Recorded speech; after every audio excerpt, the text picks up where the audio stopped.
Halo semua, perkenalkan nama saya Andre Mensana Manurung, NPM 20141511064 akan mempresentasikan tentang tindak pidana menyimpan dan memperniagakan satwa liar dilindungi jenis terenggiling di Aceh.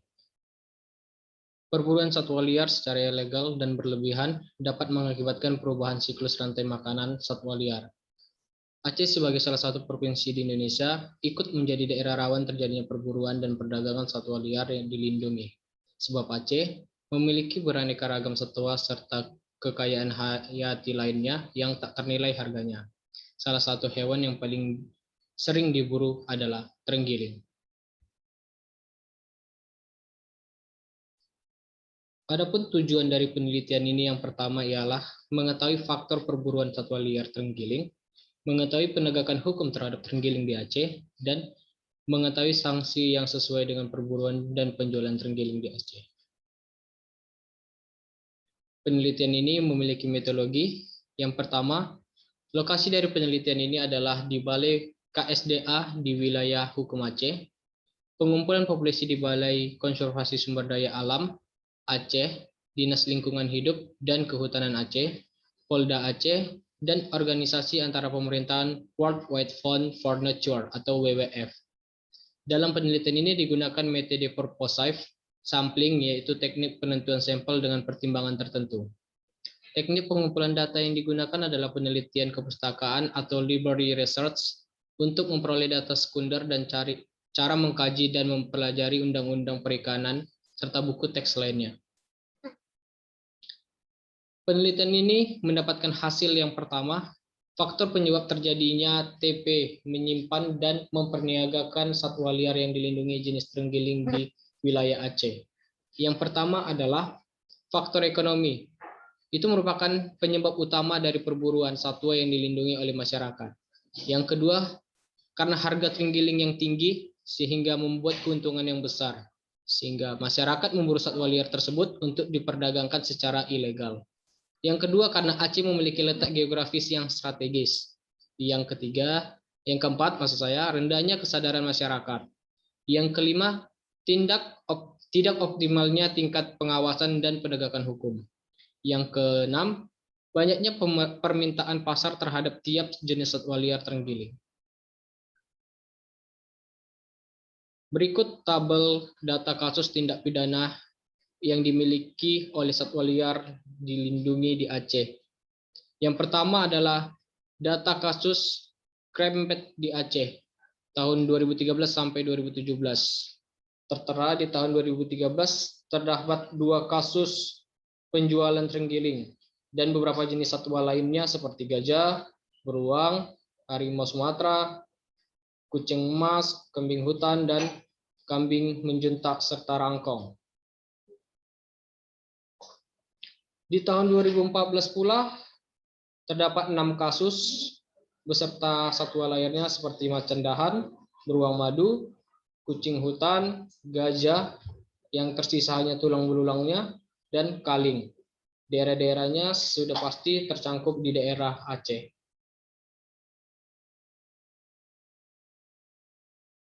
Lalu di tahun 2015 terdapat 5 kasus dan beserta beberapa satwa liar lainnya seperti landak, macan tutul, bayi orangutan, kuau raja, elang bandol, harimau Sumatera, dan buaya. Sedangkan di tahun 2016 terdapat 3 kasus terenggiling di mana hanya tersisa sisiknya, lalu harimau Sumatera. Di tahun 2017 terdapat buaya, rusa, ular sawah, kura-kura, terenggiling yang tersisa hanya sisik dan lidah serta dagingnya, dan yang terakhir adalah rusa. Maraknya tindak pidana memiliki dan memperniagakan satwa liar dilindungi khususnya terenggiling di Aceh. Hal itu tersebut tinggi karena tingkat kemiskinan dan kesejahteraan belum merata dapat mendorong masyarakat yang tinggal di kawasan sekitar kawasan tersebut melakukan pelanggaran dengan kejahatan terhadap satwa liar yang dilindungi. Sebagian besar terenggiling yang ditangkap oleh pemburu didapatkan dengan cara dijerat. Yang kedua adalah faktor penghambat penegakan hukum terhadap tindak pidana menyimpan dan memperniagakan satwa liar yang dilindungi jenis terenggiling di Aceh. Hal-hal itu meliputi yang pertama adalah lemahnya pengawasan negara. Lemahnya pengawasan lintas batas provinsi hingga antar negara juga dianggap menjadi hambatan dalam menangani pelanggaran serta kejahatan terhadap tindak pidana terhadap satwa liar dilindungi terus saja terjadi. Yang kedua itu adalah kurangnya koordinasi antar lembaga. Yang ketiga, kurangnya kesadaran masyarakat. Dengan kurangnya kesadaran masyarakat untuk tidak memiliki dan memperdayakan hewan yang dilindungi, malah membuat jumlah terenggiling menjadi semakin menurun. Hal itu pun membuat rendahnya populasi terenggiling di kawasan hutan Indonesia, khususnya di Aceh. Yang ketiga adalah upaya penegakan hukum terhadap perbuatan pidana menyimpan dan memperniagakan satwa liar yang dilindungi jenis terenggiling di Aceh. Upaya yang pertama adalah upaya penegakan hukum terhadap tindak pidana menyimpan dan memperniagakan satwa liar dilindungi jenis terenggiling belum maksimal karena penyidik PPN BKSDA khususnya selama ini dinilai belum efektif dan maksimal dalam menjalankan upaya penegakan hukum. Yang kedua, karena setiap lembaga terkait harusnya dapat berkoordinasi dengan unit khusus Balai Gakum yang menangani kasus-kasus satwa liar, sehingga dapat meningkatkan upaya penegakan hukum terhadap pelanggaran, baik pelanggaran berat pidana dan pelanggaran perdata yang memperniagakan satwa liar yang dilindungi.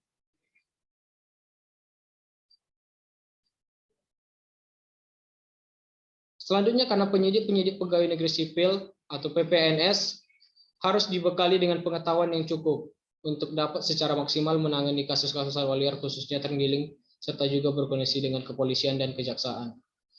Dengan kata lain bahwa banyak penyidik pegawai negeri sipil di daerah Aceh belum memiliki pengetahuan yang cukup khususnya bagi perlindungan satwa liar jenis terenggiling yang ada di Aceh.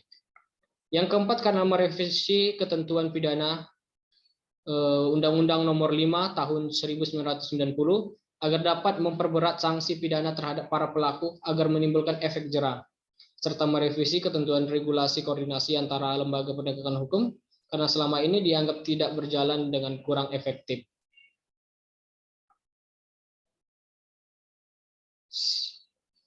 Lanjutan dari permasalahan penegakan hukum itu, upaya penegakan hukum terhadap perbuatan menyimpan dan memperdayakan satwa liar itu yang pertama adalah memaksimalkan adanya balai penegakan hukum. Yang kedua, meningkatkan kesadaran masyarakat dengan melakukan pendampingan pembinaan kepada masyarakat. Yang ketiga, meningkatkan alih di bidang informasi dan teknologi sehingga berpengaruh terhadap penangkapan kasus perdagangan satwa liar. Jadi kesimpulan yang dapat diambil dari penelitian ini yang pertama ialah faktor ekonomi merupakan penyebab utama dari perburuan satwa yang dilakukan oleh masyarakat, khususnya masyarakat di Aceh.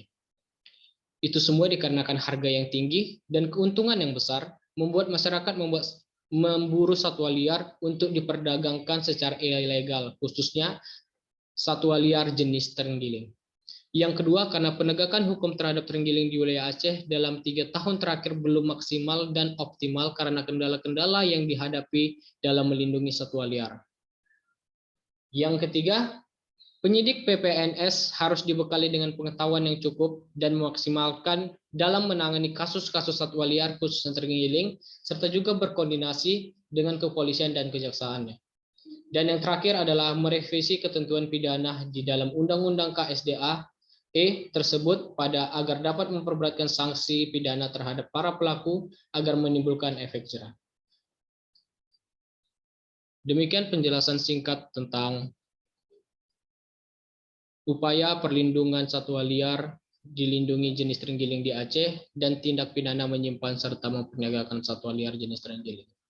Apabila ada kesalahan dalam kata saya mohon maaf. Terima kasih.